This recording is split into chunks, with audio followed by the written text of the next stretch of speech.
For the longest time, I secretly wanted more. I often found myself shrinking to fit in, settling for what was comfortable, and even selling myself short.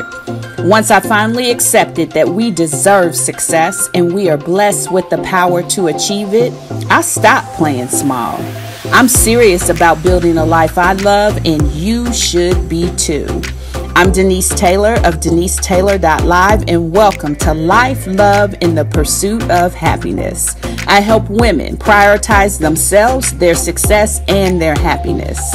Let's meet this week's achiever whose story will inspire you to push past your fears and soar. Well, hello there. It's Denise Taylor, and you know I'm always excited to have you join me right here on Life, Love, and the Pursuit of Happiness.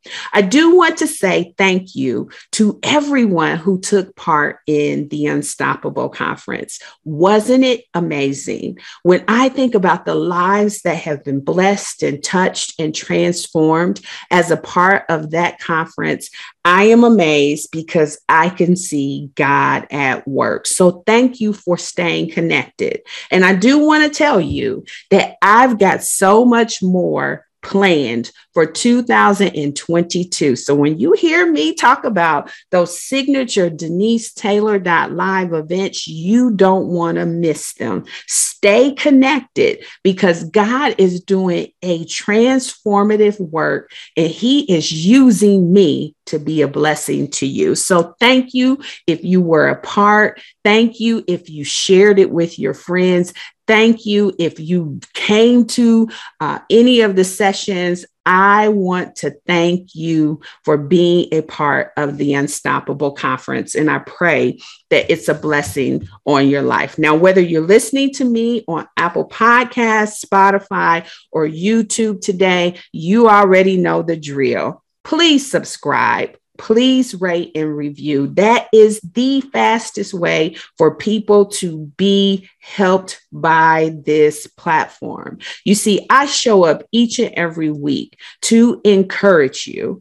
I want you to always remember that God has not given you a spirit of fear, but that He has given you power, and we can embrace our power and go. We can go, be, have, do, and achieve anything that our hearts desire. You see, this is the place where I encourage you to build a life that you love without apology. God is here for it. So don't you hold back. New you in 2022. I've been saying that, and I hope you receive it. It's time for a new you in 2022. Now, I just want to remind you, this is where I encourage you with my success superpowers. There's 5 of them. The first one is see yourself successful. The second is shake off fear. The third is do the work. Number 4 is take care of you. And finally, number 5 is hold fast to your faith. And those success superpowers, I believe you can apply them to any situation that you're facing and use them to propel you through to success. Now, this being the very first episode of 2022, I wanted to come out with a bang. I wanted to come out blazing. And I have to tell you, I am so excited to have Dr. Shante, the host of Whole and Complete podcast, be my guest to kick off the new year. I began listening to her podcast episodes and I was simply captivated. I was captivated with her messages in her ministry. The power in the anointing that shows up when she serves is unmatched. The Whole and Complete podcast is one that has been personally valuable to me. And the fact that I get to kick off the new year with Dr. Shante as my guest is not only a treat, it is a dream come true. You see, when you begin to see yourself successful, you begin to think about what it is you can achieve. And I had personally written down months ago that I would interview Dr. Shante. And so today is a dream realized.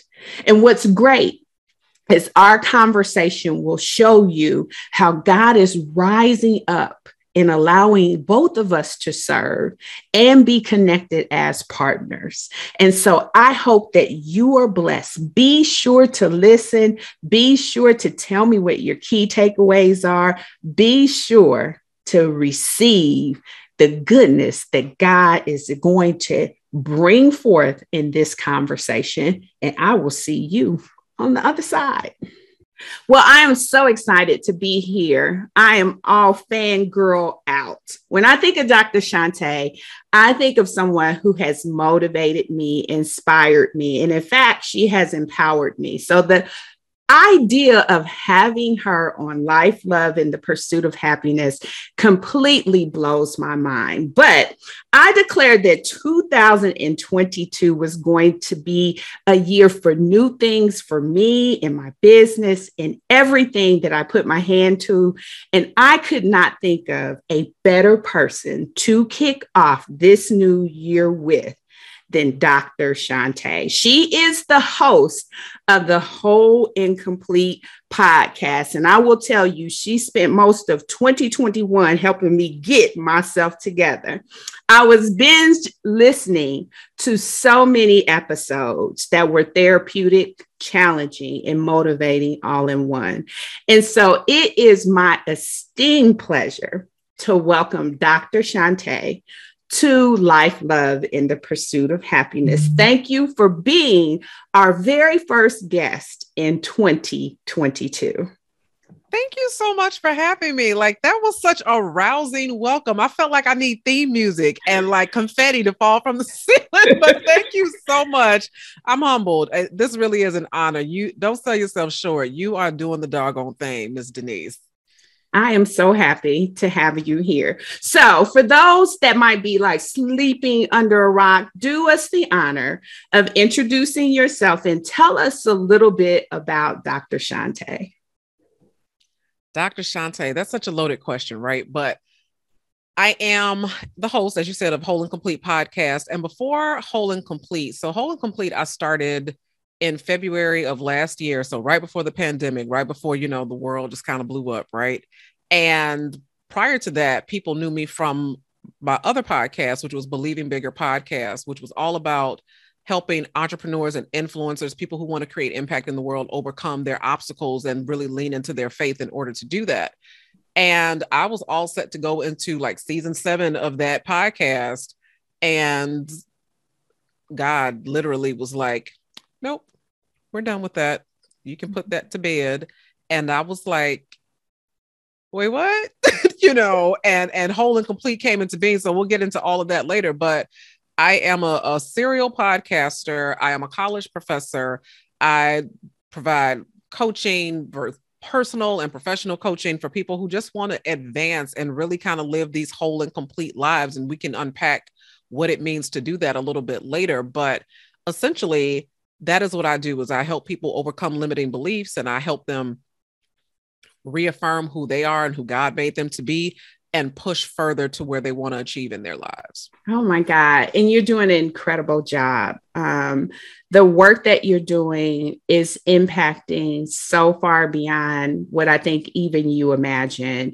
And I am so glad that I stumbled onto your podcast. Not sure how I ended up there, but that story doesn't matter.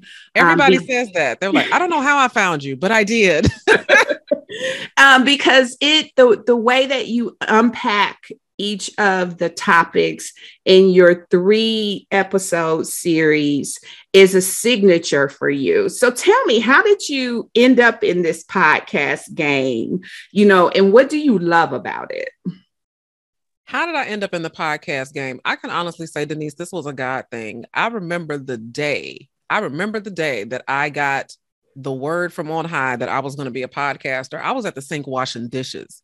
And that's how God works, right? If you like read the stories of the Bible, it's always people who were just minding their business, doing life. And then all of a sudden, something appears, or some vision or some whatever. And it was the very same way. And the original name of my first podcast was Branding for Believers, because it was all about personal branding and a faith-based approach to do that. And I was like, what? And I said, a podcast. I said, what even is a podcast? Who listens to podcasts? It was like that Hattie McDaniel moment. Like, I don't know nothing about birthing no babies. Like, I don't know nothing about no podcast. And God said, that's what it is. That's what it is. That's what I want you to do. And the minute that I kind of said, okay, I accept the assignment, I said, but I still don't know the first thing about podcasting. 2 days later, I got a phone call from a young man who was trying to build out his portfolio with video and audio work. And he says, I'm just looking to build out my portfolio. Let me know if you got some projects. I won't charge you. I'm just trying to get some things off the ground. And I was like, okay. And so I started podcasting actually in front of a live audience. So I had pod classes. I would convene a group of people in Chicago and we would podcast live for several episodes and then air them out like the Oprah show, right? So you could actually hear the clapping, you could hear the reactions in the room, and it was great. And then branding for believers, I realized that the more I talked about that aspect of belief, it really became not just about belief in business and belief in entrepreneurship, but it really became about belief, period, belief in yourself and the role that faith plays in that. And so I made a huge, like, nerve-wracking decision to just pivot about 3 seasons in and switched it to believing bigger. Mm-hmm. And then the podcast like literally exploded. It exploded. I didn't think that I would because I'm not a numbers person. So I was like, okay, Lord, I'm just going to do what you say do, because I don't know anything about metrics or downloads or anything like that. And then all of a sudden it was like, in the first 3 months, it had 25,000 downloads, and then it was 30, and then it was 35. And even now, like, people are still listening to that podcast. Like, it's still going strong, and it's got like about 300,000 downloads sitting over there. So feel free to go listen, people. They're there. And I had really built a following doing that. And what people would say was, finally, it's not just about business. And it's not just about, these preachy type sermons. It is really somebody who understands what it is to be a person of faith and be struggling to put faith into action when you are afraid of failure, afraid of judgment, afraid of what people are going to say, afraid of putting yourself out there and it not working. And you are just able to speak directly to the heart of that. So that's how I got into the podcasting game. And what I love about it is the fact that, actually, and this is what humbles me about it too, Denise, currently right now, there are more than 1 million podcasts in circulation, more than 1 million. Podcasting as a genre is still a teenager. It's about 13, 14 years old. So it's still relatively young. And so the fact that there are 1 million options out there and that anybody would take the time to listen to my voice out of the millions of other options that are available humbles me, floors me, and really just affirms that this was absolutely a God thing, because I would have never come up with this on my own. That's beautiful. He always does exceedingly abundantly above all we can ask or imagine, right? And absolutely. He puts his super on our natural and begins to take our name into places that we never imagined it would go. And your testimony is just proof of that. And it's an encouragement to me, especially as I start in this space and am willing to lift my voice, that God is committed to those of us who are willing to serve. So I appreciate that. So what's been the hardest part about being a podcaster, and what's been most unexpected? Oh, that's easy. So the hardest part is consistency. Mm-hmm. It is one thing to have a bright idea and to say, oh, you know what I'm going to do? And then you jump out there and you make all kinds of announcements and fanfare and all those things. And then you do it 5 times and then, oh, my baby got sick. Or, you do it 10 times and then it's like, oh, I had to work late at my job. Or, oh, it's the consistency. I will tell you, my listener base literally drives this podcast. Because if it was up to me, I would have been quit. I would have tapped out, because to create content consistently and make it different and make it nuanced every single time is a real challenge. And the best part and this humbles me too, is the fact that I started to realize I'm a part of somebody's life. Mm-hmm. So like I started to get these emails and these inboxes, and people would say, oh, I listen to you on my morning drive. Oh, I listen to you while I'm doing my client's face. Oh, I listen to you while I'm on the elliptical in the morning. Oh, I listen to you while, like, you are a part of my self-help routine. You are a part, you give me a word that I need to get to work every day, or I listen to you on my lunch break. And I was like, what? Like, even right now, I have like almost tears in my eyes. I'm like, wow, you brought me into your life. You could have, I mean, there's so many other things we can do with our time, Denise, because time is a non-renewable resource. And so when I realized that I was actually a part of people's lives, mm-hmm. and that I was, that what God was doing through me was changing lives. And here's the one that really, really set me back, because there was a time where I was getting burned out. I was like, this is too much. It's a lot. I'm not getting paid for this. I mean, there's so many other things I could be doing. And I was really like teetering on the edge of just kind of putting the microphone down and going back into a normal existence, because anybody who podcasts consistently, this is not a normal life. This is not a normal life.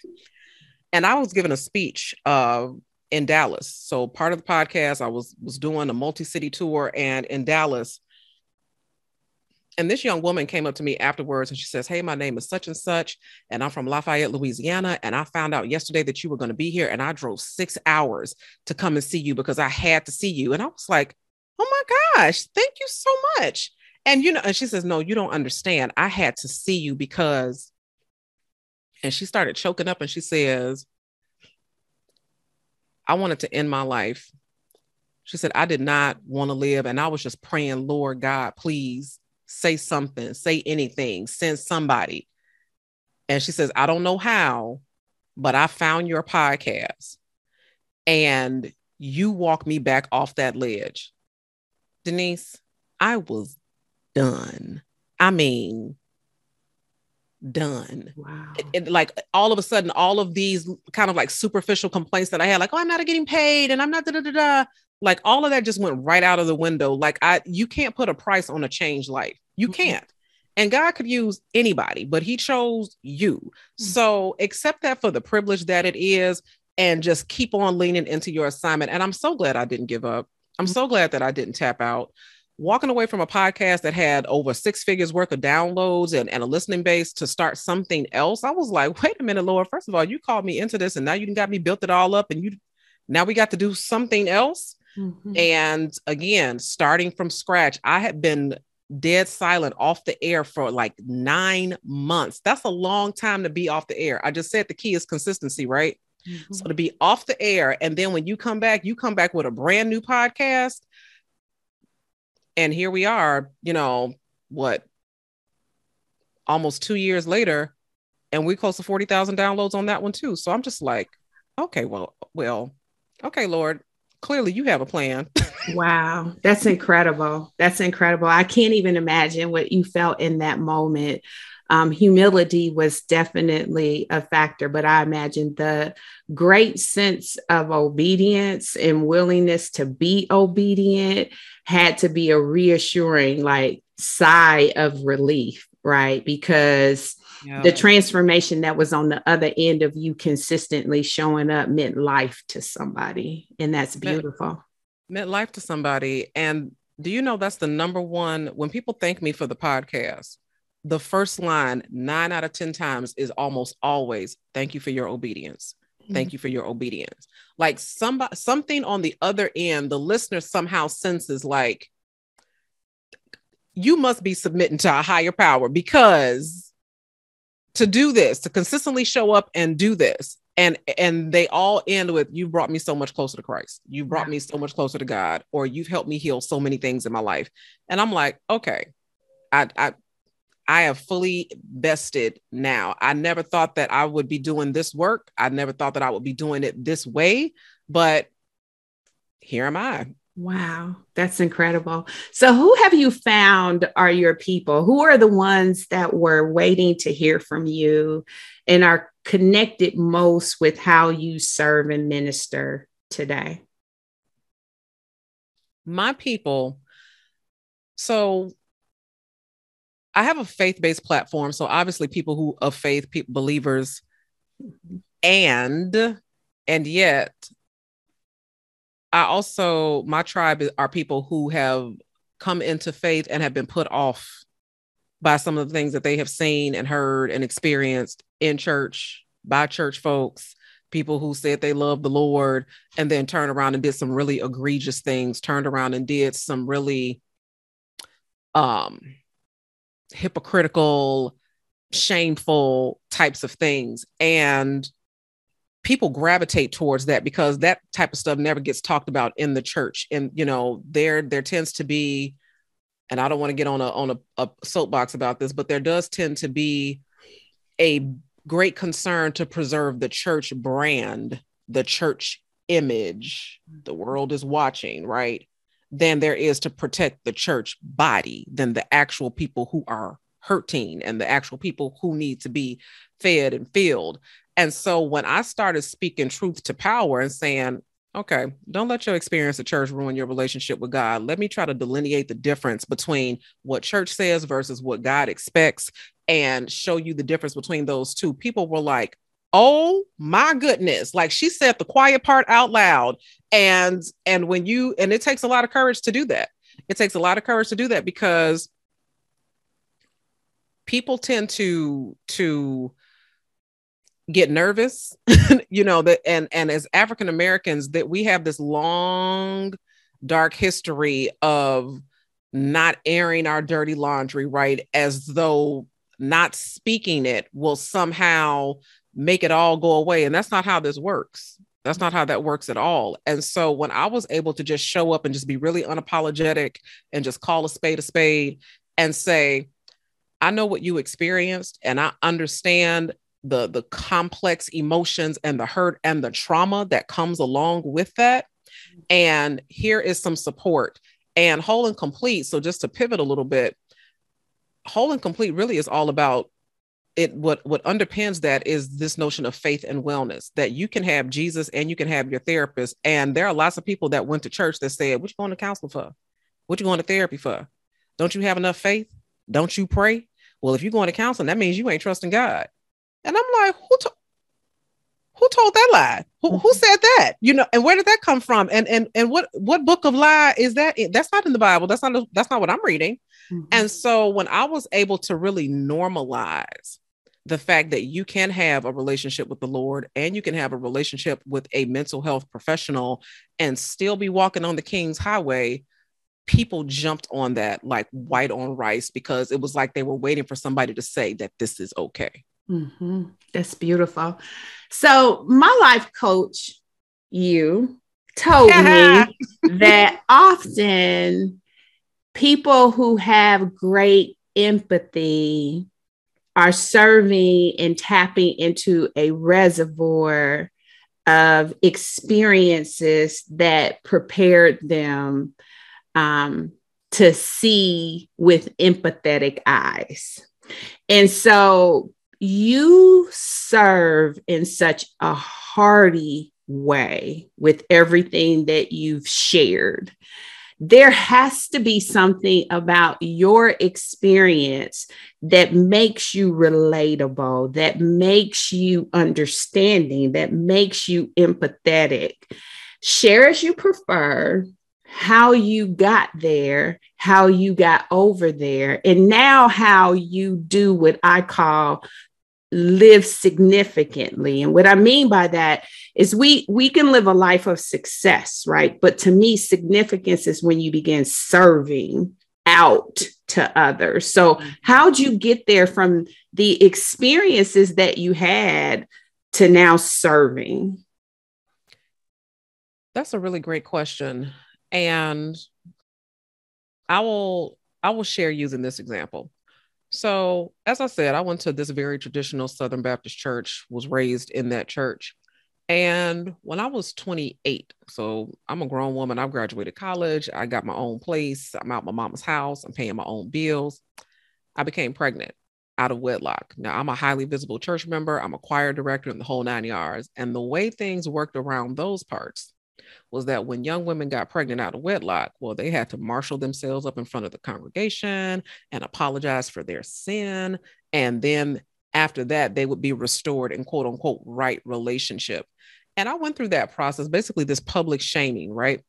And I didn't think much of it because sometimes when you grow up in an environment and you're used to toxicity and you're used to certain things, you're also taught not to question those things, okay? Because in certain religious environments, if you have questions, if you have doubts, that means you don't really have faith. So you can't do that, right?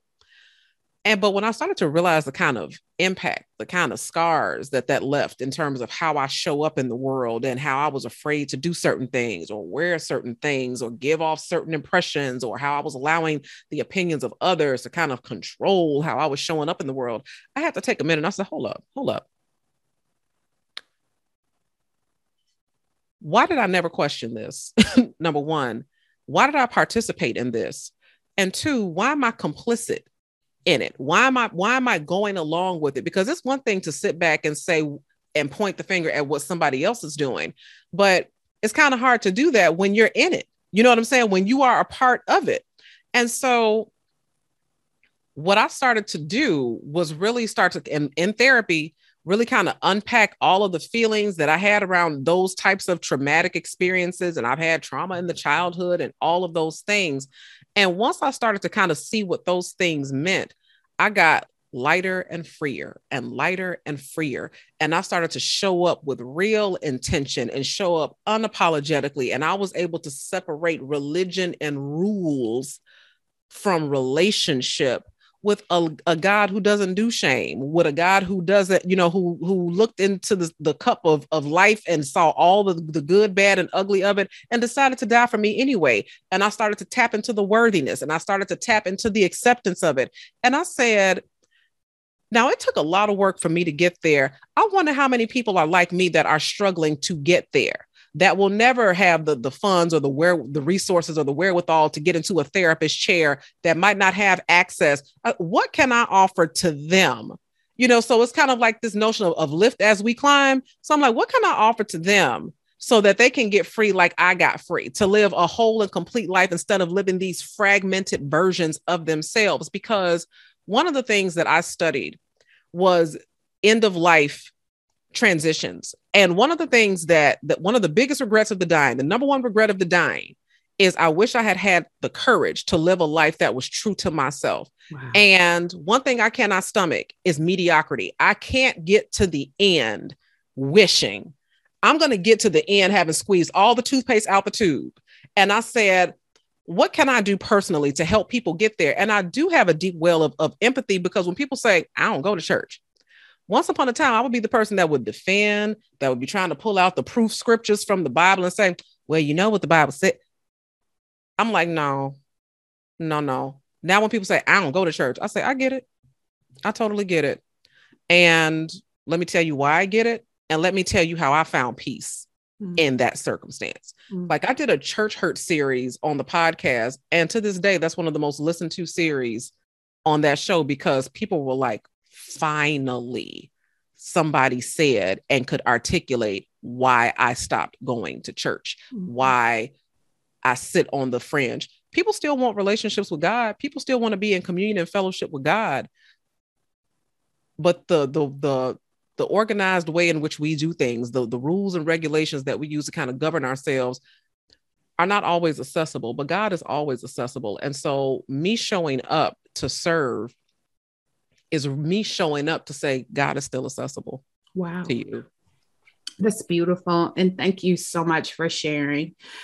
I know somebody's going to be blessed by that, because there are a lot of people who struggle with trying to understand their relationship with God apart from church and how they've been hurt. And I think the beauty of how you serve, and I know you go to church, so this is not a message against church, right? This is every Sunday I'll be there. This is a message about restoration to relationship with God. This is a message about Him being our personal savior, right? This is a message about our personal relationship and growing in that relationship and being able to get past the hurt that we've experienced so that we can authentically understand our relationship with him. And so I appreciate you sharing that. Thank you. Thank you. All right. So you do a unique series format. I find it unique. How did you land on that approach? And you may need to talk about it a little bit. And why does it resonate so with your listeners and they find enjoyment and impact in that? So one thing that I learned from the first podcast was that there are some topics that are so dense that to try to do it justice in one episode was robbery. It was like, man, we really could have done a deeper dive into that. And I'm a college professor. I like curricula. I like modules. I like lesson plans. And I understand that sometimes in one 75-minute class, I'm not going to be able to teach all the things that need to be taught in order for students to be successfully prepared to write this essay at the end of it. And so coming into this, I realized that I wanted to kind of set up a format where people understood the topic, understood the terms, had a good solid foundation for understanding what something was, then use an episode to really kind of unpack the spiritual underpinnings and what is God saying about that thing. And then use the third episode to bring in usually a guest from the mental health community. So I've had all kinds of psychologists and psychiatrists and licensed professional counselors and masters in social work come onto the show to speak to that thing because it is normalizing. And most of them are African-American. It's like, yeah, Black people, look at that. Black therapists, Black folks going to therapy and look at there, and most of them are believers and they come to it and say, yeah, I believe in Jesus and I have a whole doctorate in psychology and I'm a practitioner.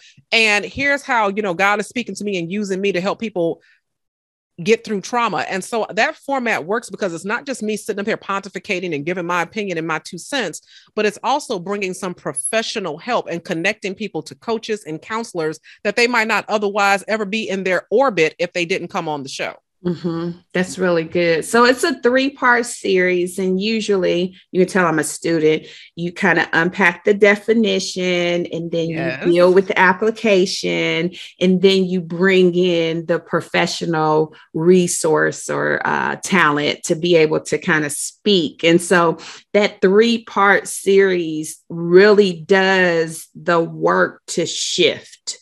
And I think it's powerful to your point because the subject is not just one and done. It makes you come back, right? Because I know sometimes I listen to a lot of podcasts when I'm out walking and I'll jump into episode number 2 and I'll be like, hold up. Let me go back and rewind and listen to number 1 again so I can see where we're picking up. And it does create that kind of coursework, if you will, but it's so beautifully packaged, especially when you bring that voice in to kind of give it that stamp, not that it needs approval, but that stamp to help normalize therapy, like you said, and normalize the work that needs to happen to shift our mindsets and begin to get us to understand. And I just think it's a powerful approach. I'm glad that God gave you that vision. Thank you so much. Absolutely. So what has been your personally favorite series and why? OMG, personally, my favorite series. So to be honest with you, I probably would have to say, and this was also the hardest series too, Mama Trauma. Mm. Mama Trauma was hard because you just don't say the quiet part out loud. We are Black women. And when you come from Black families, not only do you not talk about the business, you dang sure don't talk about your mama. Mm-hmm. And so that one I wrestled with because I don't know how to be phony. I don't know how people do it. I don't have that thing that people do. I don't have it. I said, I can't show up on this platform and be authentic and not share some iteration of this story. And Mama Trauma was really personal because so many people have difficult and complicated relationships with their mothers and never have a safe place or an outlet or anywhere where they can like talk about it, especially when you're, like I said, when you're a Black person, because you tend to get so much pushback. Like, I know, I understand, but that's your mama. Yeah, I get it, but still, that's your mama.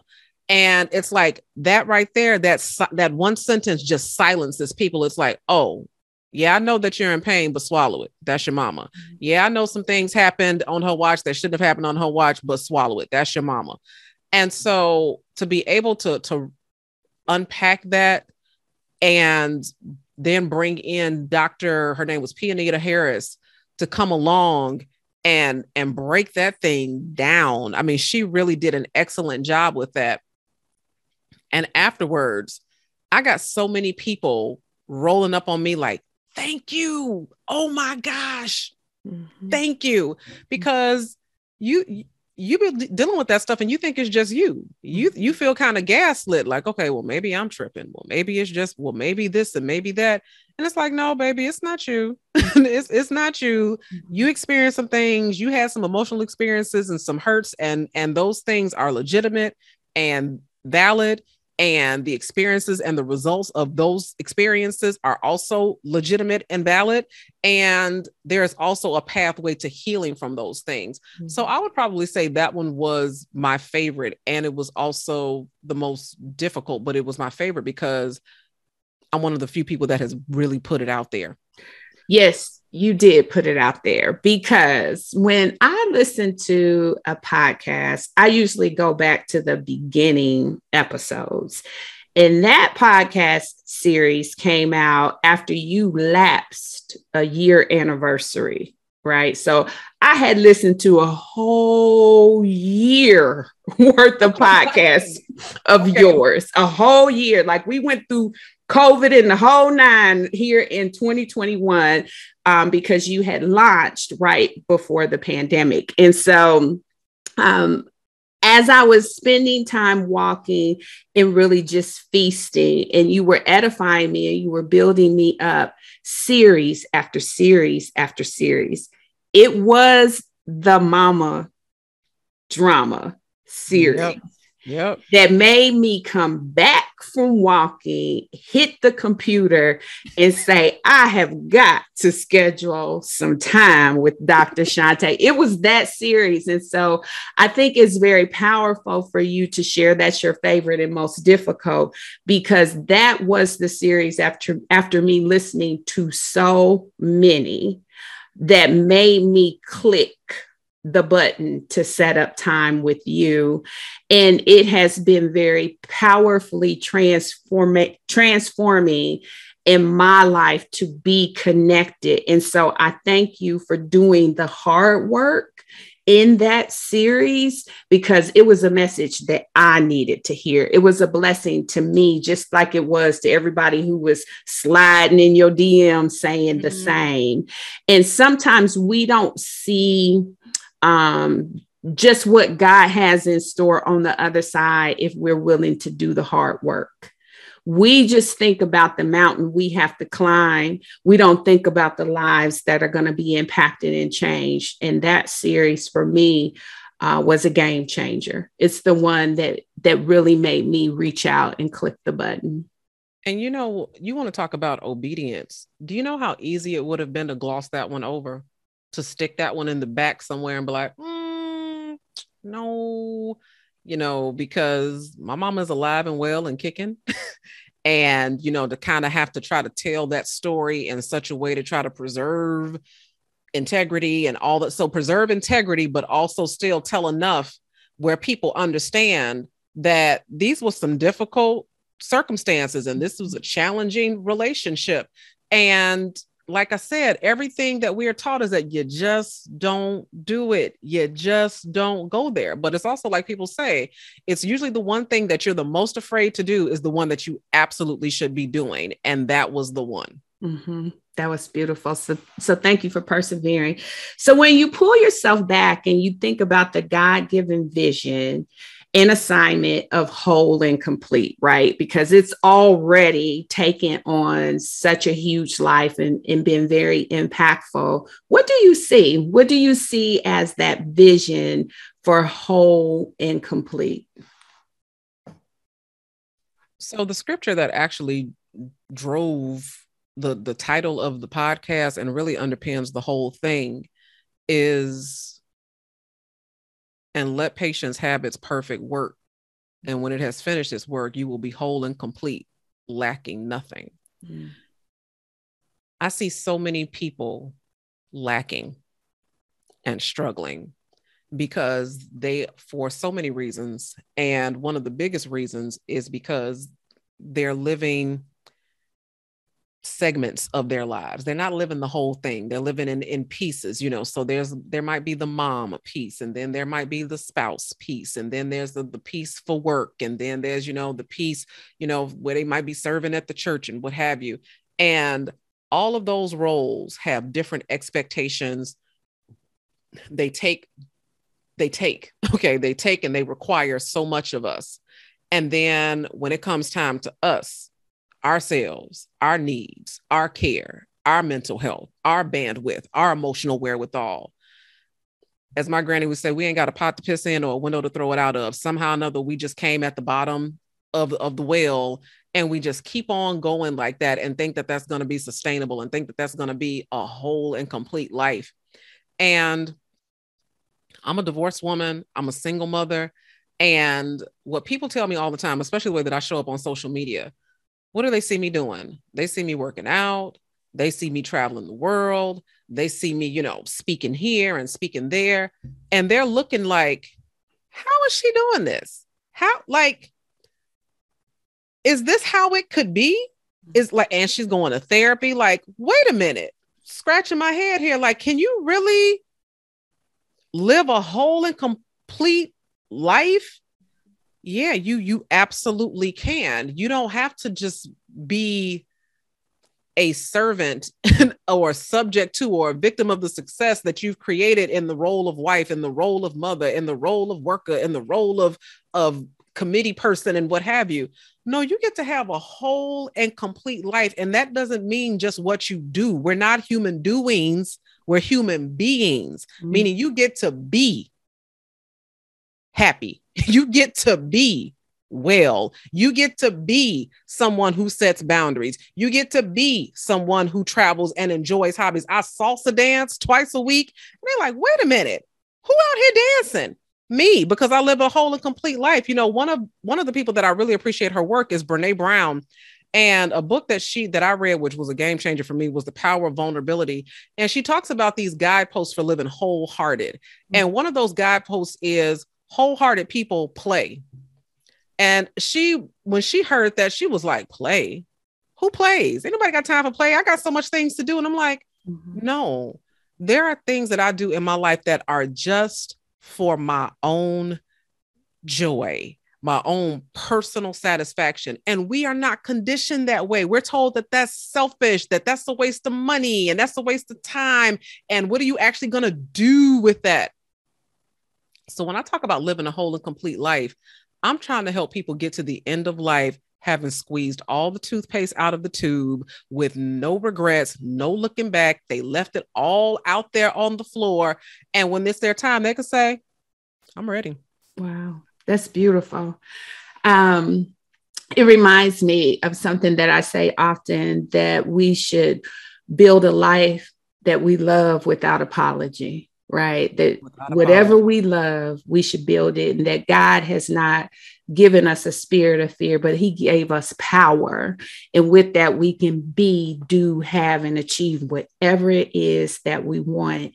And so I think it's just confirmation why I subscribe and can really be edified by the message of whole and complete, because it resonates with me. So when you have lived so long shrinking and you begin to understand how you can authentically show up despite what happened to you, despite what you may think has marred who you are, it is so empowering. it is like something I have never experienced before. And to really hear the scripture basis be something that talks about not lacking, I don't want us to just think about that in the context of substance or provision. I really want us to think about it in the context of what you described, right? Joy, living, being, happiness, all of those different things, because oftentimes we forego those and we kind of just don't allow us to set expectations around them because of how we've been hurt, or because of what happened, or because of the challenges we face with it. And so I think the vision that you have is so, so beautiful. So thank you. All right. So hold on. Okay. Slide out of that. Okay. Not only that, you just said it's expectations. It really is about that rewiring of the mind, that reset, that like you can actually live your life with the expectation of joy. You can live your life with the expectation of fulfillment. You can live your life with the expectation of being satiated. There is a John 10:10. We're familiar with that verse because it says the thief comes to steal, kill, and destroy, but I came that you might have life and have it more abundantly. But the NIV version of that says, I came that you might have life and have it to the full. Mm-hmm. To the full. Mm-hmm. A full life, a whole life. And I think as believers, sometimes we tend to think that means in the by and by and the thereafter. No, we right here, right now. Right here, right now. He said, I came that you came to have a full life. To everything, there is a season. Everything means everything. And everything includes joy. Everything includes peace. Everything includes fulfillment and happiness and healthy relationships and healthy boundaries and standing up for yourself. All of those things is the full life. And you're right. When we live without that expectation, we never get there. Mm-hmm. Wow. That's so true. That's so true. So I want to ask you this question. When you look at how you've built, and I love the fact that you started off with the alliance and partnership that was forged at the very beginning of the podcast experience for you. But how important is partnership to building impactful outreach and achieving goals?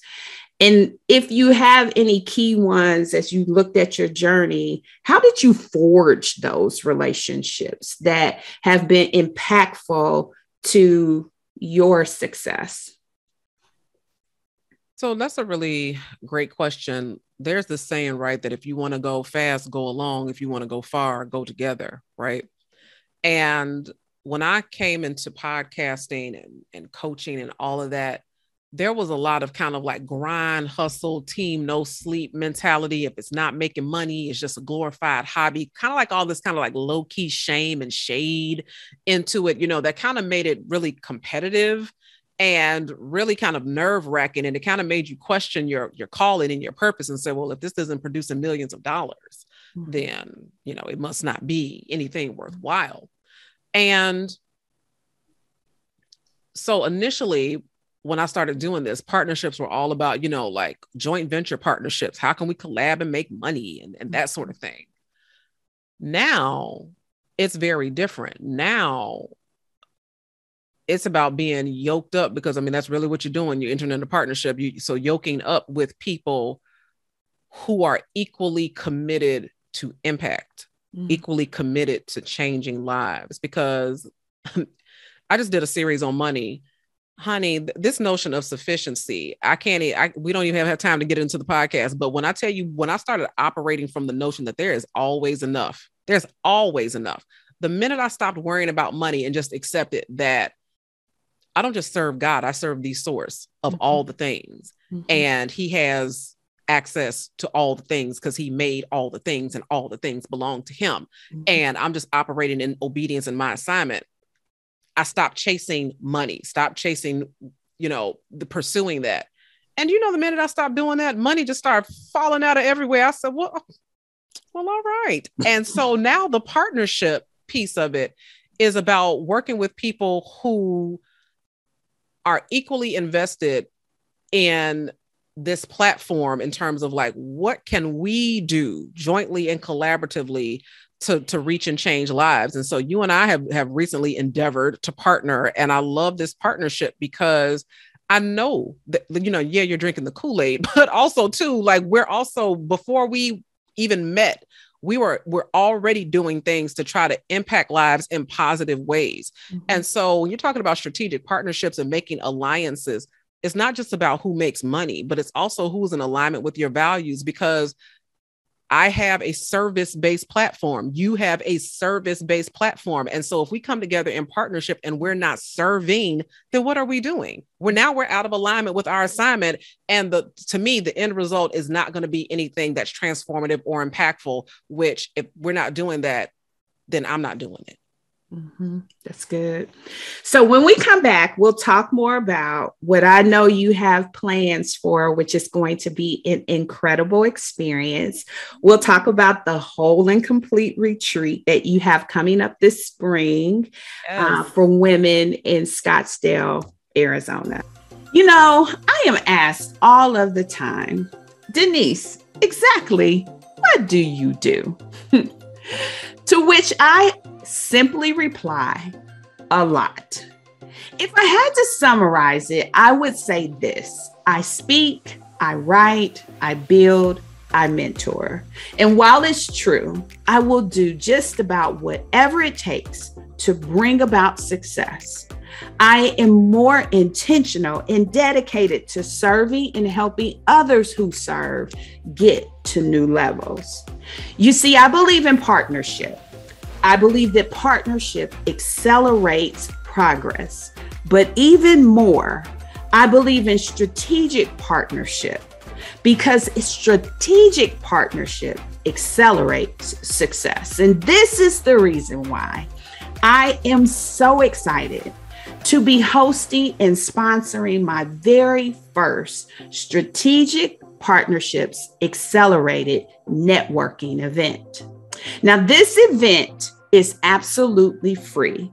It's a free virtual networking event specifically for business leaders, entrepreneurs, coaches, speakers, influencers, and sponsors. Now, if that's you, you're welcome to join me for this free event on Wednesday, January 12th of 2022. It'll take place at 6:30 p.m. Eastern Standard Time. Now, you'll learn more about me, how I serve, how I partner, how I build brands and platforms, but you'll also get a chance to meet other leaders and network with those that are changing the game. You'll learn more about partnerships and how they can help take your brand and your business to the next level with me and with others. And while this is a free event, you must register to join us. And you can do that on my website, www.denisetaylor.live/partnership. And I will give an appreciation gift to everyone who joins. Now, let me just say this. If you have a brand, you should join. If you have a platform, you should join. And if you're thinking about either, you should join. And if you're just curious, you should join too. And the reason why I say that is sometimes greatness is birthed when you're at the table. We want to make 2022 the best year for you, your brand, your business, your mission, your focus, whatever God has called you to do. I say it all the time that I am your strategic advantage. And what that means is I want to help accelerate your success. So here's my signature question. What can I help you achieve? Join me on Wednesday, January 12th, and we will talk more about how Denise Taylor can help you achieve the success you desire. All right, so now that we're back, tell us about your vision for the whole and complete retreat and who's going to get the most from that experience. Ooh, goosebumps. So whole and complete retreat. This is something that has been heavy on my heart for a couple of years now. And I started to think about what would it look like to bring my tribe together, women who of faith, who are doing all the things that we talked about, right? You know, the living, the working, the relationships, and all of it, and are still struggling under the yoke of what it means to live out the creed of a strong woman, right? Or strong Black woman. And we love to talk about, we like to throw this phrase around, you know, Black don't crack, but it does though. It may not look like that on the outside, but on the inside, we're the ones with diabetes. We're the ones with hypertension. We're the ones with high cholesterol. We're the ones with heart failure. We're the ones, you know, stroking out. So we might can put it in a pretty package, but on the inside, we on the struggle bus. And being able to create a forum, a place away from all of the rat race and all of the obligations, and really be able to really dig into what it would look like to release yourself, because you're the only one who can liberate yourself. Release yourself from the burden of strength that we have been saddled with for so many centuries. And that's what I thought about. I said, if I have a retreat, I want the theme to be burdens down. I want to create a place where people can come and lay their burdens down, and then plant the seed for the mindset that says, now don't you go pick this back up. Don't leave here like you came. don't go back out there acting like you don't know what it now means to release and let things go. And we're carrying so many burdens that we just don't talk about, that we just don't speak about, that we feel like it's really not safe to share in certain places. And I'm a massive proponent of safety. I'm big on safety and safe spaces. And so the Whole and Complete retreat is really about a safe space to come, not only to relax, not only to reset, but especially to renew that mindset that now can set up the expectation that I do deserve joy. I'm worthy of joy. I was designed for joy, and now I'm going to pursue joy. And there's no way that you can do that unless you have to let some things go. You have to put some things down. Just like the Bible says, let us lay aside every weight that so easily besets us. Some of us are carrying a lot of weight, a lot of excess weight. And so it's time to come to a place where we can start to lay some of that down and lay the groundwork for living a whole and complete life. You know, working with you on this and supporting you in a way where you can stay before God to allow him to give you what the people need, if I could say it that way. I sit with so much expectation, anticipation of the lives that are going to be impacted and changed simply because they come. God has anointed you with an incredible gift to pierce through all of the masked shield that we try to pull up and put up and get to the heart of the matter so that we can really see ourselves changed. And what I am excited about is the transformation that's going to be in the lives of those who come. And so as you have that clarion call of burdens down, right? With the expectation that they will not pick them up again, it excites me because I know that so many people through this entire pandemic experience have been riddled with burdens. They have been riddled with burdens around income, family, employment, relationships, love, loss, children, loss. Just riddled with so much. And I think the vision that you have for them to steal away and peel away everything so that they can really focus and anchor in on them and begin to be ministered to. I'm just excited to just have a front row seat to see the change happen. And I feel very blessed to be partnering with you on it because I know lives are going to be changed. Now, here's the reality. The space is extremely limited. And I imagine that it is going to sell out way quicker than either of us even imagine, and we may even have to scurry for some secondary housing of some sort. But as we look at 2022, and one of the things I said coming into this new year is a new you in 2022, I really think this is going to be the scripted help that God sent to really bring that change that's going to last. And so I'm excited. I'm excited because I know what it is to work with you personally. And I know how valuable you are to my life, to my family's life, because of your investment of time with me. And so when I think about this retreat, I get excited because I know if we can just change the life of one person, the ripple effect of that is incredible, because we changed their home, we changed their children, we changed their family, we're changing their extended family, and we can even impact communities by just changing one. So I'm excited about that. So I know you like held on to it.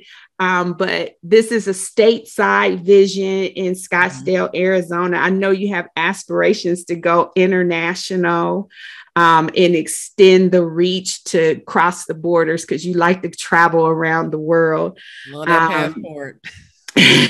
Absolutely. Any closing remarks about the retreat itself that you would want to encourage with anyone who's listening today? I'll say this. One of my favorite stories of the Bible is Jesus when he met the lame man at the pool of Bethesda. And the pool of Bethesda, the way it worked was that every so often the pool would get stirred up, and the first person who got in it would be completely healed of their maladies. And this man had been paralyzed. He had been suffering for over 30 years. Mm-hmm. He had been struggling. Mm-hmm. And Jesus walks up to him and he says, "Do you want to be made whole?" Mm-hmm.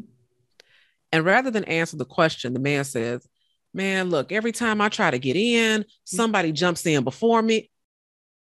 But will you be made whole?" Mm-hmm. And that's my question for your listeners. There's a difference between a desire and a decision. Mm-hmm. That man had a desire to be made whole. But when the opportunity was staring him right in his face, he had not yet come to a committed decision that this is what's about to happen. Mm-hmm. I know what it is to want to live freer, to want to shed baggage, to want to stop replaying traumas that have happened from way back, to want to stop carrying the burden of bitterness and anger and unforgiveness of things that happened a while ago that have totally shaped who we are today. I know what it is to live that life, to want to live better than that, to feel like there's a calling on your life that's just serves such a much higher purpose than where you're walking right now. I understand the desire for that, but desire is just that. It's not enough to want it. Mm-hmm. You have to will it. Desire is what I want to do. Decision is what I'm going to do. Mm-hmm. Okay. So this retreat is for people who have decided, I'm going to live a whole and complete life, who have decided, yes, I do want to be made whole, who have decided, yes, I am going to invest. And when you think about what we have invested in other people, in other people's dreams, in other people's tuition, in other people's bills, in other people's life circumstances and situations, baby, you think I'm not about to invest in me? My love language is acts of service. And when I think about the acts of service that I have performed on the behalf of other people over the decades, you think I'm not going to show up and perform the ultimate act of service for myself? Yeah, see, I decided that I was going to live a whole and complete life. And so for those of you who want to live a full life, who want to get to the end of your days, whenever that may be, and Lord, we're certainly not trying to hasten them, but who wants to get there and be able to say, I lived a full life, the life that God called me to live, that I was designed to live with an expectation of joy because I decided that I was going to be made whole. That's who this retreat is for. Wow. All right. So I'm sure that many people found themselves there. And you know what? I'm not going to add nothing to that. I'm just going to leave that right where you left it. Here we challenge everyone to build a life they love without apology. And so I always close out with my LLH questions. Of course, that's focused on life, love, and the pursuit of happiness. So this is where we tap into your wisdom. What's your life wisdom that you would tell your younger self if you could? The life wisdom that I would tell my younger self if I could, I would say that you don't have to go it alone and that you are not a burden, because so many of us were raised to not be a burden, right? To pull ourselves up, to handle it.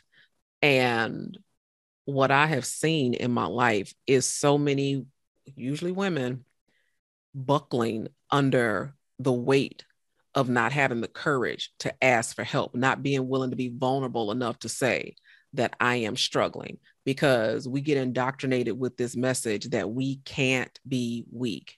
Mm-hmm. I would tell my younger selves, sis, strength is overrated. You can ask somebody for help and not feel shame and not feel judged and not feel like you're not worthy, you know, that your problems just don't rate and that you should be able to figure it out on your own. That's overrated. God says my strength is made perfect in your weakness. And so we don't have to be the strong ones. God has already said, oh, I got that. All you have to do is just be you. I don't have a pink tambourine, but I do. Here's my pink tambourine. But if I had a pink tambourine, I would be shaking it right now, because that nugget can free so many people from that overarching shame of trying to be strong and go it alone. That was good. All right. So what's your love wisdom? What would you tell your younger self about love if you could? As my granny say, all that glitters is not gold. Looks ain't everything. No, let me stop being that. Well, that's the truth. Looks are not everything. But what I would say is that, and I hate to sound like Whitney Houston, but learning to love yourself, it really is the greatest love of all. When you don't love yourself, oh, honey, the things that you will put up with, the things that you will tolerate, the things that you will allow. So oftentimes we like to say, oh, I would never do this. I would never allow that. I would never have somebody do A, B, and C. And then when those things happen in your life and you're trying to figure out where the missing piece is, it's because that self-love is missing. One thing that you know is that at the start of this pandemic, woo, child, I'm almost ashamed to say, but I was about 65 pounds heavier than I am right now. Mm-hmm. And people are like, how are you doing this? Because if you look on my social media, at least 4 or 5 times a week, you'll see a picture of me in the gym or working out or what have you. Do you know that decision to wake up and go and do the work in that gym and do the training, what I am trying to normalize for people is that it is okay to choose yourself every single day. Mm-hmm. You can choose yourself every day. You don't have to compromise. You don't have to zhuzh. You don't have to finesse. No, you can choose yourself. You can protect that time as a radical act of self-love. I know you've seen that movie, The 5 Heartbeats, right? Mm-hmm. And when Bird and the Midnight Falcons came in and wanted to talk to Big Red about their royalties, mm-hmm. and Big Red said, my office hours are from 9 to 5. And he said, I want to talk about my money right now. And what happened to Bird? Next thing, he found himself dangling over the side of the balcony, and he said, my office hours are what now? 9 to 5. Now, I'm not saying you got to go and dangle somebody over the balcony, but when you have chosen protected time for yourself and say, this is the time that I meditate, this is the time that I exercise, this is the time that I go walking, this is the time that I read my book, this is the time that I write in my journal, you can get on the other side of that. But this is my time, and I protect this time because I love myself enough to do it. Oh my God, that's beautiful. And what a great accomplishment. Congratulations on your weight loss. You look incredible. All right. And finally, happiness wisdom. What would you tell your younger self about happiness if you could? What I would tell my younger self about happiness is that you're worthy of it. If you're happy and you know it, what do we teach the children? Clap your hands. Mm-hmm. And so often, because of our culture and the communities that we grow up in, we don't feel like we should talk about the times that we're happy or when we've accomplished good things or what have you, because sometimes that comes with, so you think you're better than somebody, or you think you're that? Well, you really shouldn't, because that's just such a lack of humility and that sort of thing. And so, we learn to shrink, and we learn to hide, and we learn to, and here's the kicker. When we do that, we go through life expecting bad things to happen. We go through life expecting the other shoe to drop, because now we're afraid to be happy. The Bible says, make a joyful noise unto the Lord. It said, come with gladness, come before his presence with singing. Do all of the things with a joyful shout. Some versions say with a joyful shout. If you're happy, you better be happy. And it's okay to let other people know that you're happy. And the people that aren't happy for you, guess what? Everybody that's in your circle ain't necessarily in your corner. And so once you root those people out, the better you are, in the long run, once you know who and where and what have you. But be unapologetically happy. You don't, stop shrinking your accomplishments. Stop saying, oh, it's not a big deal. Or, okay, well, thank you. No, be happy. Take the compliment. Say, ain't God good? Yes, I did. I'm proud of myself. It's okay to own your happiness and not shrink to make other people happy because they might be uncomfortable. Dr. Shante, this was a vision board moment for me to have this conversation with you. I wrote your name on my little air table months ago. Before we really even connected with you being my life coach, before we connected doing project work together. And so I just consider it an honor, an indeed honor to have had a chance to interview you on my podcast. And I thank you for saying yes. And I thank you for your guidance, your wisdom, your navigation. And I close out every podcast by asserting for my guests that success looks so good on you. Thank you so much, Denise. I truly appreciate you. And I'm trying not to cry. I'm like, oh my, that's exactly what I'm talking about. You, how we become a part of other people's lives and don't even know. Like, my name is in your house somewhere on a vision board. And I had no inkling that was the case. And that just humbles me. That absolutely floors me. So thank you so much for having me. I truly do appreciate it. Absolutely. Absolutely. Have to tell you that I am so excited about the partnerships that God is allowing me to forge. As I said, I believe that partnerships accelerate progress, but strategic partnerships accelerate success. And I am so excited, doubly excited, to be partnering with Dr. Shante to help bring her vision to life with the skills that God has blessed me with. This partnership is creating an experience that is going to be a blessing. And so I encourage you to go out to the wholeandcompleteretreat.com website and take a look at what is being put together to be a blessing for your life. Again, that's the wholeandcompleteretreat.com website. Everything is spelled completely out. wholeandcompleteretreat.com. I look at what God is allowing me to be a part of, the good work that He is doing in the earth realm, and I am just simply blessed. You know, I say it all the time that there's one thing to be successful, but it's quite another to live a life of significance. And significance is when you have the opportunity to help others. And yes, I'm connected to Dr. Shante, but we are focused on helping to change lives of those that we are connecting to through the platforms that God has blessed us to have. Now, I talked a little bit about my Strategic Partnerships Accelerated event. And if you are a business owner, if you are a speaker, a coach, an influencer, if you have a platform, have a brand, then you want to be a part of my free networking event on Wednesday, January 12th. That event is going to allow all of us game changers to come together, to network and to partner.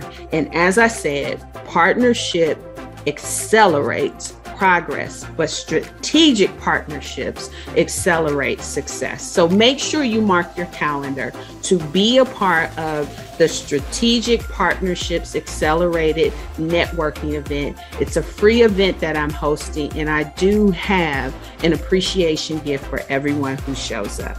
I am so grateful to be connected to you. I'm grateful for all of you who have subscribed, who have rated, who have reviewed. That is the fastest way that the message of goodness that God has blessed this platform to begin to share can reach more people. So please rate, review, and subscribe. And I pray that you will continue to see prosperity all year long. Well, that's it, beautiful. Thank you for tuning in. Don't ever forget that you truly deserve life, love, and all the happiness your heart can hold. Be relentless in building a life you love without apology. I'm Denise Taylor, and you can always find me in our free Facebook community. Life, love, in the pursuit of happiness, easy to find. Now, if you want more information about my success superpowers, as I'm sure you do, download my free Success Superpowers ebook at denisetaylor.live/podcast. And one last thing, always embrace your power and go.